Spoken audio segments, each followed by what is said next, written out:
We're just okay and we play some Movies. games. We're just okay. Movie gamers. watchers. Welcome everyone to another episode of Just Okay Movies. I'm your host Biggie Size, and today we're going to talk gunfights in film. Now, no doubt one of the most exciting set piece of any film is a gunfight. You know, there's life on the line. You know, if our main character gets shot, then in theory they're out of the movie completely. So you would hope that at that point, when fights like that break out, you have some vested interest in your character, in what they're trying to accomplish. And a gunfight's a great way of progressing the story very rapidly if need be. It can be something very subtle, as three men standing in a triangle formation waiting to see who will draw first. Or it could be something epic, like storming the beaches of Normandy to take down the oppressive Nazi regime. Or maybe like more of a sci-fi flavor. You know, the fight in Star Trek First Contact aboard the Enterprise, where you have Picard and Data trying to take down the Borg Queen. All those are great set pieces where you're involved with the story. You want to see the quote unquote good guys win. And I think it's a great topic to talk about, and it's one I'm also very interested in hearing what your opinions are on the best gunfights in cinema. So definitely send us an email at justokmovies@gmail.com or shoot us a voicemail. You can go to our website, justokmovies.com, to find that voicemail number. So I think I'll just sit and talk about some of my favorite ones, and let me know what you all think. The first one that comes to mind, and it's the one I mentioned in the intro, was the three people standing in a triangle waiting to see who draws first, and that comes straight from The Good, the Bad, and the Ugly. That's the Clint Eastwood film. It's a great movie. It's one of my favorites. I've only maybe seen it, I don't know, 2 or 3 times. I remember the first time I saw it, there was a small theater that inside my hometown of Etowah. A lot of plays and stuff go on there. It probably doesn't even seat maybe 80 people. It's a small auditorium, and every now and then they would set up a projector and show some old films, and that was one of them. And I remember being so encapsulated in the aesthetic, in the story. The story is, you have Clint Eastwood, who I can't remember at that point if I believe he's a bounty hunter at that point, and he gets captured and kind of drug around the desert for most of the film until he finally kind of gains his composure again and is able to thwart his captor, and is searching for this. I believe it was the like gold that was buried in the grave of one person who had stolen it. I'm trying to remember. It's been a long time since I've watched the film. So you're kind of following him around. There's this 2 other people who are also after it as well. And at the very end, they get their answer. And Clint Eastwood actually has the answer. But he's cornered by the other 2 people. So he writes it on a stone and puts it in the middle of this circle. And they all stand in this triangle formation with their hands on their guns, waiting to see who draws first. So you have this super tense moment where all 3 of them are just kind of looking at each other, waiting to see who's going to make the first move.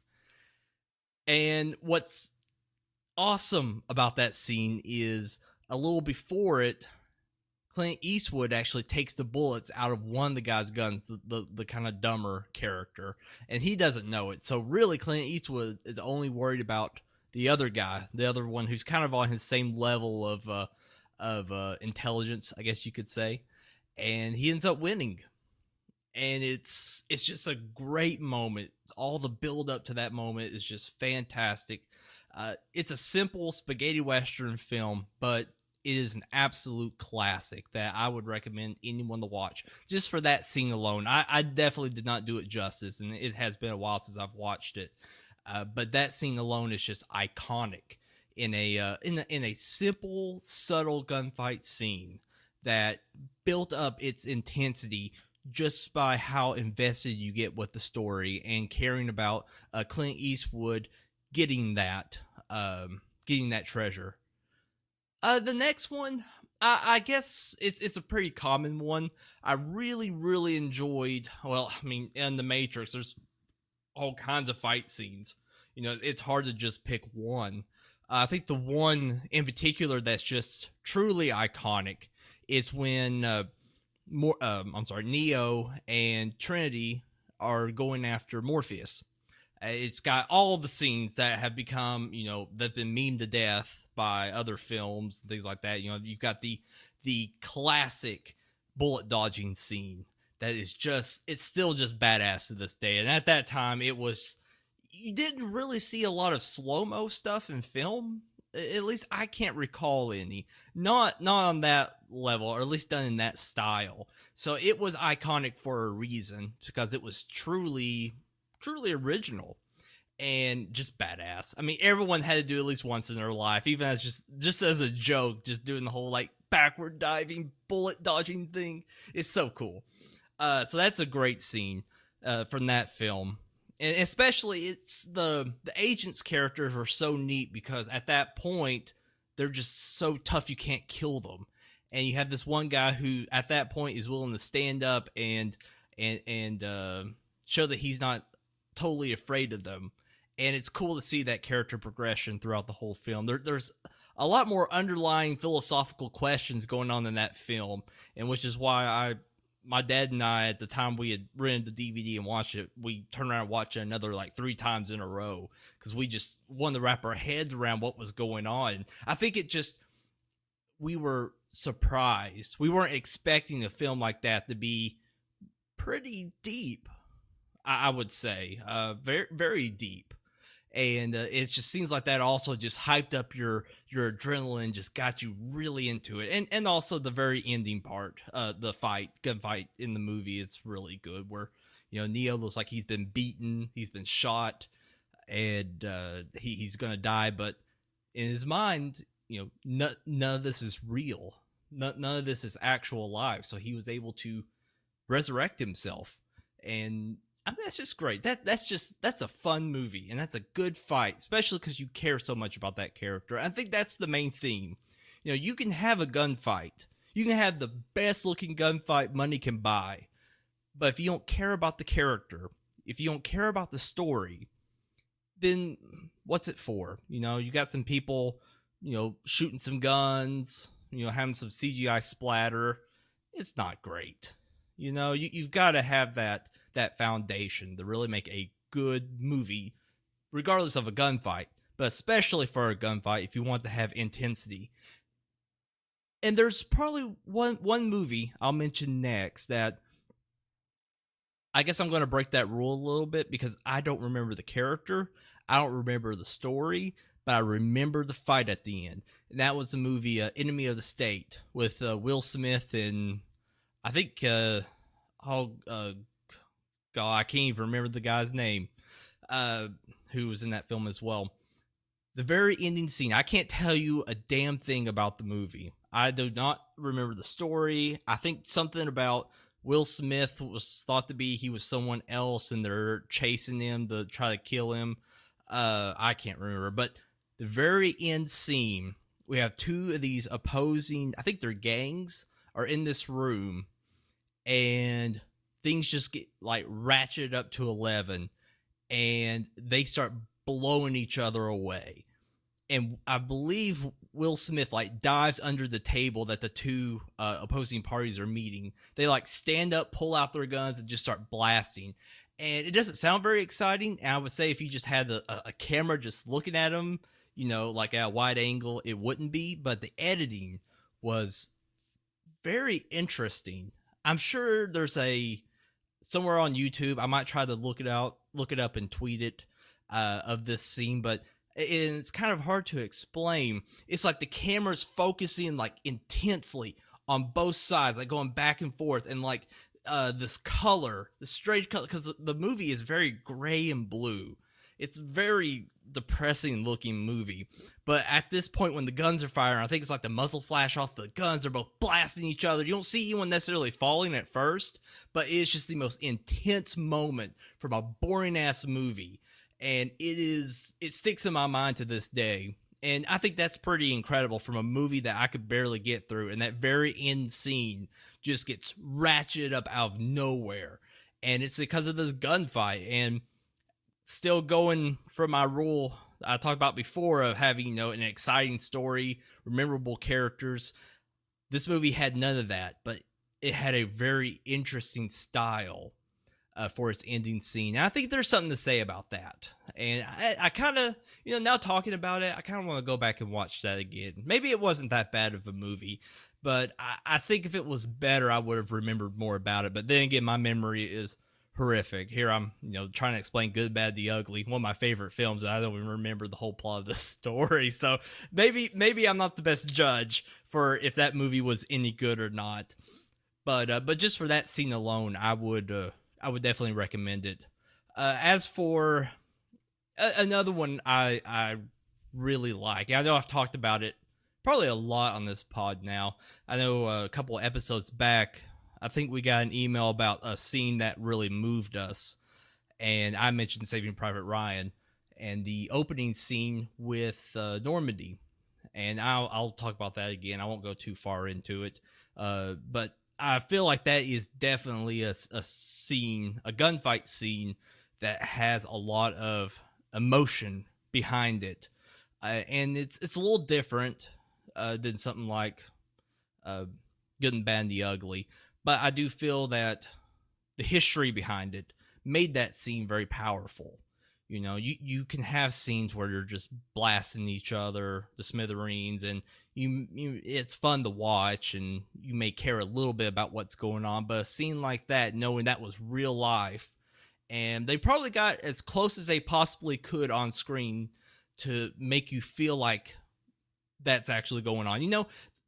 That's a difficult thing to do. You have reenactments, and I'm sure you can have a really good reenactment. You could watch on television or go to in person, and they try their hardest to get that as real as possible. And maybe for those reenactors, it is emotional because they're excited to do this or trying to get into that mindset. But still, it's fake. No one's really getting hurt. And it's the same thing with a film. No one's really getting hurt. So it really takes that perfect touch to elevate that to you feel like you're actually there on the beaches watching it happen as it happens. Even though it's been, oh my God, 1940s, it's been a long time. So we're very disconnected from that event. But Spielberg, I might hate on him for Ready Player One to give him some shit. He's the next Ridley Scott and that he's a hack. But he can make a very compelling, emotional scene. And I don't think anyone can argue about that. And maybe that's why I was so mad about Ready Player One, was I know he can make a good film with emotion and care and love, and that film just did not feel like it. It felt like he was there just to film maybe 15 minutes worth of live action shots and threw the rest to the animators, but that's another point. Saving Private Ryan, that scene, and really the whole film, but especially that part, the lead up to it was so well done. Starting with the graveyard, showing all the dead soldiers. All of us, I'm sure, have grandparents or grandparents pretty much, or parents maybe, who fought in World War II. So we have that connection to it already. And as a country, we have a connection to that war as being a very pivotal moment in our country's status in the world. And so there's a lot riding there, and seeing that person go and fall next to the graveside really sets the tone for the entire film. And then we go straight into the Normandy invasion, and it's powerful. That's a massive gunfight scene, thousands versus thousands. A bunch of people running up the hill, getting shot down by like a wall of lead, and it's a massive gunfight, and nothing's really at stake because it's a film, but we're put into that moment, and it's powerful. I feel the same way from talking about Good and Bad the Ugly, where we have backstory. We have an understanding of that character's emotions, their intentions, and whether if we necessarily agree or not, we're kind of tied to them, and that makes for a compelling scene. And I think we're all very tied to what um, our forefathers and everything did at Normandy, and it still resonates with us today, and especially seeing it done in such a compelling way that Spielberg did. It is very powerful. So I would definitely rank that as being one of my favorite gunfight scenes. And I was almost kind of hate to just call it a gunfight. It is. It is. It's a gunfight. But it's definitely a very powerful one. So, as I said earlier, I'm very interested to hear about what are your favorite gunfight scenes in films. I know there's so many more I haven't touched. I'm sure there's other ones I care way more for than the ones I even spoke of here.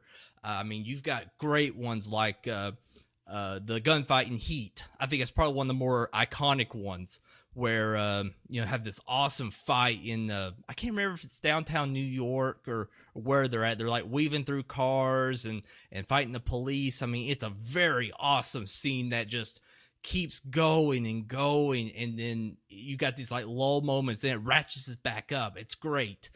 Scarface is definitely another really good one. The very end gunfight. I mean, that is truly a cinematic iconic piece. One guy versus, I don't know, dozens. And it's also driven by a buildup of this character who started out with very earnest intentions and got wrapped up in this drug world, and you see him just fall apart. And it's fascinating. It's a lot of fun. But let me know, please. I would love to hear your thoughts on one of your favorite gunfight scenes and why they matter to you. And any comments you have on mine, I'd love to hear. But hey, you all take care. Thank you so much for listening. We'll be back with another review next week, and have a good rest of your week. All right, bye.